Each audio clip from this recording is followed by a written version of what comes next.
It is with deep pride and gratitude that I welcome all of you to the 4th Basilan Women Executives and Legislators Convention, a gathering that has, through the years, become a living testimony to women's leadership, solidarity, and resolve.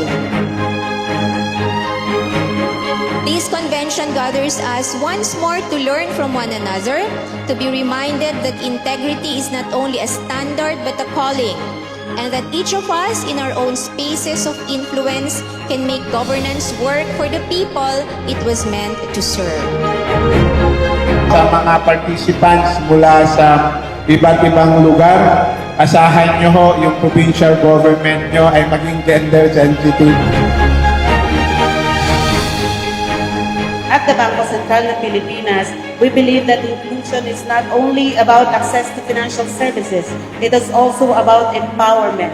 Every initiative we pursue, from Islamic finance to digital transformation, is anchored on a single goal: to ensure that no Filipino, regardless of faith, gender, or geography, is left behind.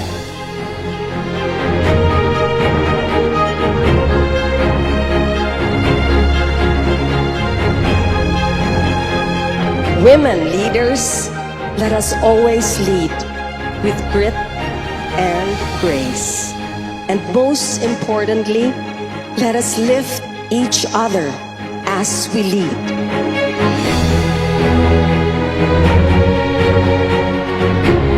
Because true power is not measured by titles or positions, but by how many other women we empower in our journey as public servants.